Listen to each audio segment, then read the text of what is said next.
Voilà, bien-aimés, nous sommes toujours dans Matthieu chapitre 20, le verset 20 à 28, avec notre sujet, Jésus-Christ qui est le modèle parfait du leader serviteur. Nous voyons avec maman Zébédée, la maman qui est venue, c'est-à-dire la maman des deux disciples de Jésus-Christ, Jacques et Jean. Elle vient négocier, on a vu la fois passée, elle vient négocier. C'est voilà l'ambition d'une mère, comme toutes les mamans. Elle veut se rassurer de la réussite et de la sécurité de ses enfants.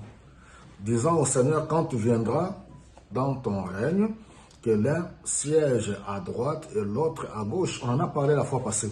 Alors, le but de ce message, c'est pour nous interpeller. Loin de nous la pensée de condamner ou de juger quiconque. Non, non, non. Le but, c'est pour nous interpeller parce que tous comme nous sommes là, nous avons de fois des ambitions. Dans l'œuvre de Dieu, nous devons vraiment nous consacrer à l'Esprit de Dieu pour faire taire les ambitions charnelles. Parce que Jésus-Christ a dit aux disciples qui étaient indignés, il leur a dit, les grands de ce monde, le roi, domine sur vous. Il vous écrase, mais il n'en est pas ainsi pour vous dans le royaume de Dieu. Celui qui veut être grand dans le royaume de Dieu, celui qui recherche la gloire, la première place, qu'il se mette au service des autres. Qu'il soit humble. Alléluia. Et c'est tellement important. Alors, nous devons, par le Saint-Esprit, chercher à comprendre comment servir Dieu, ou c'est quoi servir Dieu à l'image de Christ. Il dit qu'il est venu, non pas pour être servi, mais pour servir, donner sa vie, se sacrifier. C'est-à-dire être serviteur de Dieu, serviteur du Christ, c'est se mettre au service de ses semblables. Servir Dieu, c'est servir les hommes que nous voyons. Dieu passe par nous pour toucher, transformer et faire du bien à nos semblables. Parce que si on ne fait pas attention, la notion de servir dans nos églises, souvent, elle est mal comprise. Il y a des luttes dans notre corps, dans notre chair. Quand on va dans le ministère de la prédication, tout le monde se bat pour le micro, les chantres se battent pour le micro. Moi, on ne m'a pas laissé prêcher, moi, on ne m'a pas laissé chanter, et toutes ces guerres-là. Que Dieu nous aide dans nos églises locales à laisser l'Esprit de Dieu. Parce que la maman de Zébédée, en voulant chercher les places, le Seigneur lui a dit que c'est mon Père qui connaît à qui les places sont réellement réservées.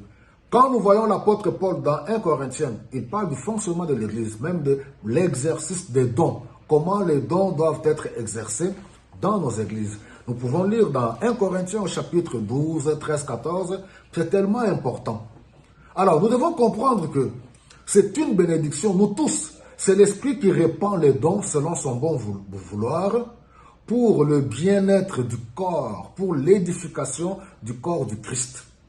Dans l'église, pasteur, famille pastorale, famille des serviteurs de Dieu, l'église locale n'est pas une entreprise humaine. On ne la gère pas comme, voilà, on gère les entreprises. C'est le Seigneur qui le dit. Parce que souvent, quand on confond les choses, moi je le dis ouvertement, quand on est dans une église, la famille pastorale qui s'implique dans l'œuvre de Dieu, quelle grâce! La maman, les enfants, tout le monde, tous les serviteurs, c'est une grâce. Comme l'avait dit Josué, moi et ma maison, nous servirons les seigneurs. Mais nous ne devons pas nous comporter comme si le pasteur était le président de la République, la maman présidente, et les enfants du président, ou le papa, le roi, la maman, la reine, et les enfants, les princes et les princesses.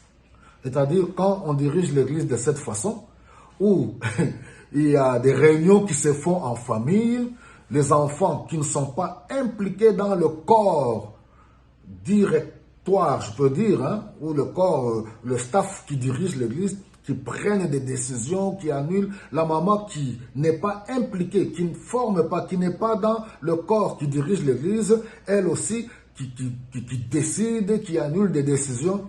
Et c'est tous ces désordres-là que nous vivons dans nos églises. Voilà, comme je l'ai dit, le but de ce message, c'est pour nous interpeller à rectifier le tir. Parce que tout ce que nous faisons ici, c'est pour cela, vous voyez, quand le Seigneur dit, dans les derniers jours, il y aura des pleurs et des grincements des dents.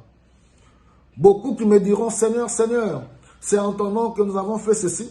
Il leur dira, non, non, non, ce n'est pas moi que vous avez servi.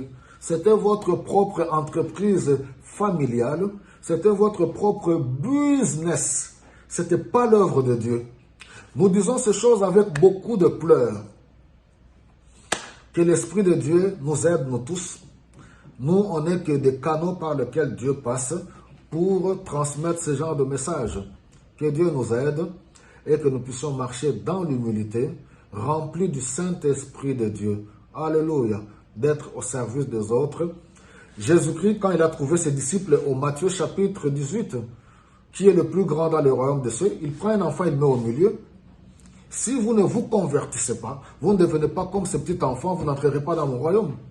L'enfant qui est l'image de la pureté, de l'innocence, et puis voilà. Il dit, vous devez vous convertir. C'était ses propres disciples. Ils se battaient pour savoir c'est qui le premier, c'est qui le plus grand. Comme dans ce monde, c'est qui la nation la plus grande, c'est qui le premier, c'est qui la plus belle, c'est qui le plus beau, c'est qui, voilà. Et vous connaissez toutes ces choses-là. Que Dieu nous bénisse abondamment, que l'Esprit nous aide. Et à très bientôt.